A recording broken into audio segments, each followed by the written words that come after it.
Live on Channel 5. This is the 10 o'clock news with Deborah Norville. Coming out revealing secret negotiation between the Nazis and the Zionists in 1933, which allowed German Jews and their assets to go to Palestine. Rich Samuels joins us tonight with the story of the controversy behind the book and the author's struggle to write it. Rich? Deborah, with the rise of Adolf Hitler to power in the spring of 1933, the Jews of the world were faced with a dilemma. They could raise a cry of protest, a cry few would heed, or they could make a deal with Hitler, a deal that would bring a step closer their dream of an independent Jewish state. The choice they made was difficult and agonizing. This new book describes that choice. The book is called The Transfer Agreement.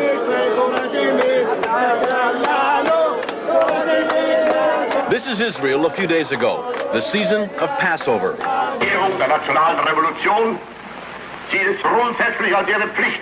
And this is Germany 51 years ago, the blossoming of Adolf Hitler's springtime.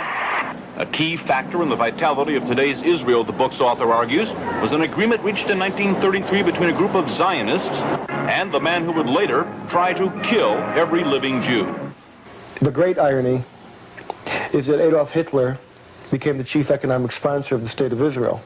It will be an argument against, and a wrong argument against Zionists. Some who lived through those times fear the response to this book. The parents of the author feared its very writing.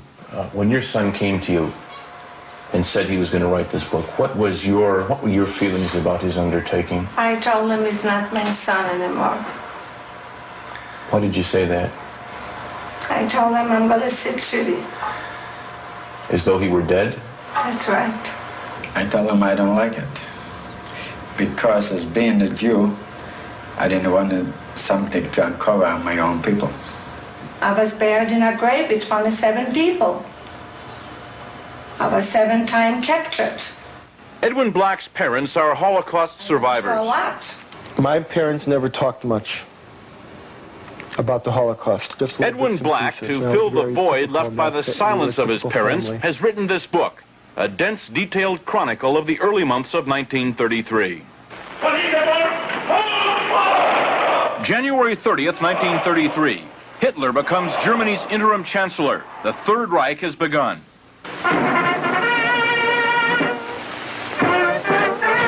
But in this country, on March 4th, attention is diverted by the inauguration of Franklin Delano Roosevelt.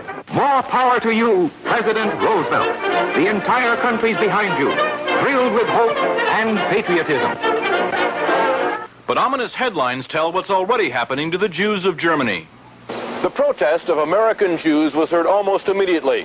It was based on only the sparsest of press reports, and nowhere was that protest more vocal than here in New York City. All creeds, local and national organizations, and labor parties are joining this gigantic demonstration passing through famous Washington Arch. Rabbi Stephen S. Wise, honorary president of the American Jewish Congress, leads the procession down Fifth Avenue on foot. Father arranged for the first great mass meeting at Madison Square Garden to protest Hitlerism. He felt that when freedom was threatened, silence condoned oppression always. Thousands who waited hours behind police lines rush forward as the doors of Madison Square Garden are open. Jews and Gentiles join in the race for seats, and 22,000 of them get in. I was a young kid then, you see. I was a teenager. And I belonged to a Zionist youth group. And we were all summoned to go to that rally. Well, it was a very agitated crowd. Many Yiddish speaking, a few English speaking. Rabbi Wise mounted an appeal to the Jewish people to do something to save Jewish honor. Most of the important, well-established Jews were very angry at him, said this was sensationalism, and that if anything happened to the Jews in Germany, the blood of the Jews would be on his head.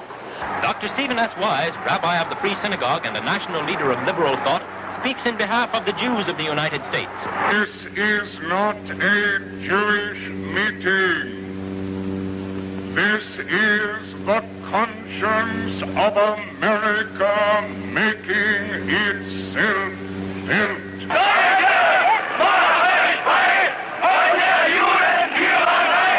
The conscience of Nazi Germany made itself felt 5 days later. Across the Reich, Hitler's troops shut down Jewish-owned businesses for 24 hours. Within days, American Jews marched calling for the boycott of all German exports. Jews throughout Europe echoed that call, so did Jews everywhere. But a group of Zionists at the same time was quietly negotiating an agreement with the Nazis to allow the immigration of German Jews and the transfer of their assets to Palestine. That deal, reported in August 1933, was the transfer agreement. Palestine, sparsely settled by Jews at the time, was radically changed as a result. I lived in Palestine from 1933 to 1936, and we saw every week transports of German Jews coming to settle in Palestine. And many new professions were introduced by them into the country, and they played a leading role in making Palestine then a more advanced and progressive country. Israel is really what it is because of the foundation laid by the Eastern European group, and then the lift toward an educated and well-organized government that came with the immigration of the German Jewish group. German Jewish settlement of Palestine was, for a time, official Nazi policy. These photos of Jewish life in Palestine, along with a lengthy text, appeared in 1934 in the Berlin paper Der Angriff. The publisher, Hitler's propaganda minister, Joseph Goebbels.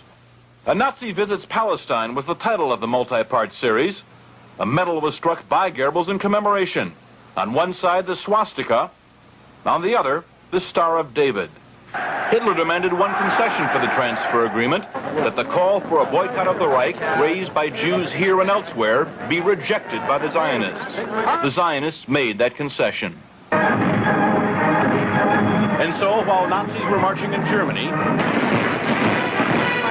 and while Jews were marching here, diplomacy was running a more important story. In the Mediterranean, where the dream of a nation-state for Jewish people came a step closer to reality. The story in this book some will find hard to accept. I still feel the hurt, but after I read it, I said, I'm all with you. Go ahead and write it.